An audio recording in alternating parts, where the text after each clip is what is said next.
Hello, everybody. Welcome to Women Making Big Sales. This is Melinda Chen. Today, we're going to be talking about 3 must-know prospecting tools or tips to help you make big sales. What is prospecting? Let's just clarify that. Prospecting is basically activities you do to help you get prospective clients, to help you get leads that would eventually convert to clients. So practically prospecting is the first step to making big sales because you need to have enough qualified leads to be able to convert to clients. So that's extremely important. And that's what we're going to talk about here. We're going to talk about 3 essential tips that everybody must know in order to make big sales. Over the years, I see entrepreneurs, salespeople making mistakes that I'm about to talk about because and not getting the sales, and they think that it's because their activities are not working, but maybe they're just making some mistakes. And today I'm going to share with you those 3 tips that you should really think about when it comes to prospecting and going after clients. So for those people who don't know me, I'm just gonna introduce myself again. My name is Melinda Chen. I share everything I know with my 15 years of sales experience, behind the scene sales secret to selling to hard to reach decision makers. I share with you everything I know, all the different aspects in sales. And today we're going to talk about prospecting. So what are 3 most important sales tips prospecting tips that you must know? The first thing, let's talk about time management. We all know, and I talked about how important prospecting is because basically that's the activity you have to help you build your leads or build a list of prospective clients. But at the same time, being entrepreneurs, we're all busy doing different, performing different aspects of our business, from operation, customer service, providing values. And also, we also got our family and friends. And sometimes prospecting tend to be at our back burner. While even though we know prospecting is probably one of the most important things to do in our business, a lot of times we don't have time to perform them. So the first tip that I want to share with you guys is at the beginning of each week, block hours off just to perform your prospecting activities. Block time off just to prospect. So basically book an appointment with yourself, and these are the golden hours that you will use to prospect. I'm a morning person, so I love to prospect in the morning, early in the morning. In fact, between 8 and 9 o'clock is considered one of the best time to prospect. So block time off. You might be wondering, so how much time should I allocate to prospect? I would think that if you're just starting off and you don't have a lot of prospective clients in your list, try to allocate at least 8 hours a week to prospect. And if you have been in the business for a long time, you could allocate 3 to 5 hours. Obviously, the more the better. So make sure you block those time off, and you can focus on different prospecting strategies and connecting with your prospective clients. So that is the first thing, the first tip. Block time off first at the beginning of the week or beginning of the month to make sure that you've dedicated time to prospect. And the second tip that I want to share with you is have a plan. A lot of people, they consider prospecting as a one single activity.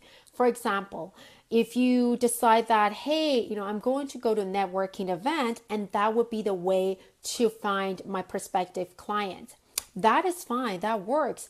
But it takes a whole plan to make sure that you're not wasting your time, wasting your money, going to the wrong networking events, or maybe that might not be the best prospecting strategies that you should implement. So have a clear plan. Consider prospecting as a sales campaign.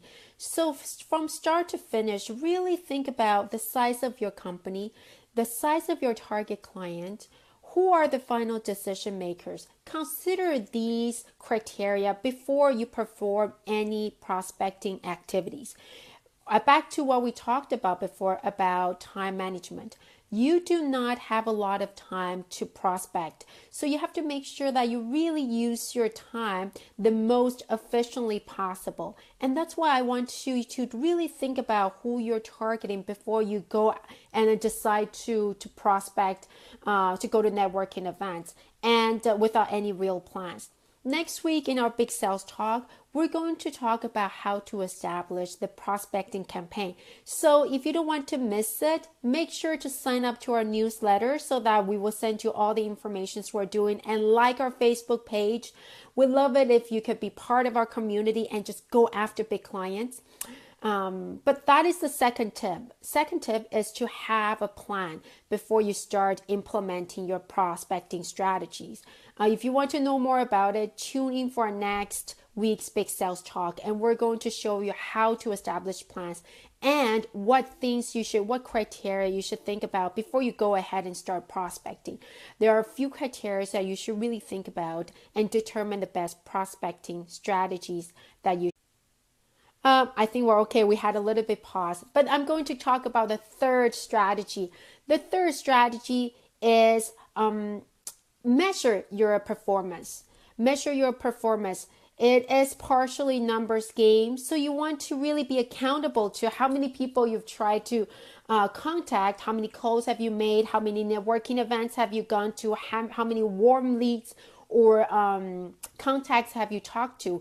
And a lot of times we think, oh, we're doing tons of activities, but you need to really assess it and measure it, and to be able to know how you can improve it, right? You cannot improve if you don't measure it.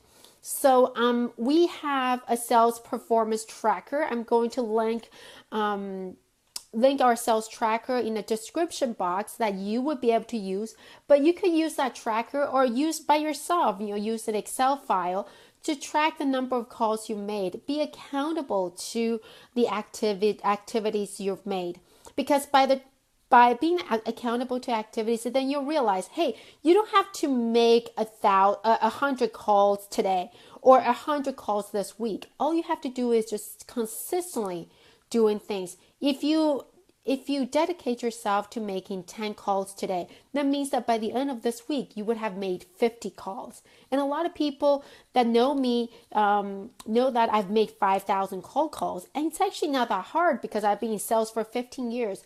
But the most important thing is consistency. I've always consistently been making these calls. So continue to measure your performance, be consistent. And if you want a tracker, we have our sales performance tracker that can help you track your performance. And then a month or 2 months later, come back and then assess what you've accomplished and try to see if you can improve on it. So these are the 3 tips to prospecting. The first is to make sure that you block time off to prospect, so time management. And the second tip is have a plan and really try to understand your target clients and make sure that you use your prospecting efforts the most efficiently possible. And the third is track your performance. Download our sales performance tracker to help you track your performance and how many calls you've made, and be accountable and share with me. I would love to know how many calls you made and how you've been feeling and whether you receive any success. So I hope these 3 tips help you. Let me know if you have any questions. The next 2 weeks, I want to talk a lot about prospecting because it is so important. So next week, we're going to be doing another live video on how to build your prospecting plan. We're going to continue to promote our sales tracker to make sure that we keep people accountable and motivated. And we'll continue to have motivations to keep you, to inspire you to keep prospecting. Let me know if there's anything else you need and that would help you get more sales and keep you going with your sales. That's it. Don't forget to share this video, share some love, and let me know if you find this video useful for you. I'll talk to you next time. Bye.